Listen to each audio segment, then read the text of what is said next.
কোন শয়তান, কোন ইবলিস, কোন দাজ্জাল বুঝাইলো এই আমাদের মহিলাদেরকে যে রমজান মাসে শাড়ি গহনা 3 পিস জুতা সম্পূর্ণ নতুন কিনতে হয়?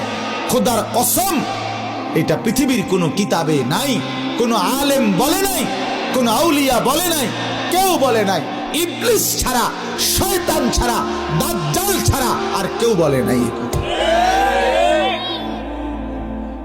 এটা দাজ্জালে বলছে, দাজ্জাল, শয়তান ইবলিসে বলছে। তোমরা ছেলেরাও মনে রাখো, ঈদ মানে নতুন কোনো জুতা না, ঈদ মানে ইবাদত। ঈদ তার জন্য খোদার কসম নবীজি বলছে ফারাহাতুন ইনদা ফিতরিহি, ঈদুল ফিতরের আনন্দ তো রোজাদারের বেটা। হারাম করে আবার ঈদের আনন্দ কি?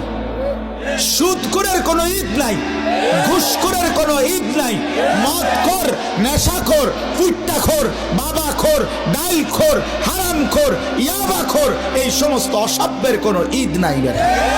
তোর আবার কিসের ঈদ বেটা? হ্যাঁ, বেহায়া নারী, বেপর্দা নারী রাস্তার পুরুষকে হাইটা হাইটা নিজের শরীর দেখাইছে, নাটক, সিনেমা, নর্তকীর নাচ গান দেখছে টেলিভিশনে, এমন অসভ্য নারীর কোনো ঈদ নাই।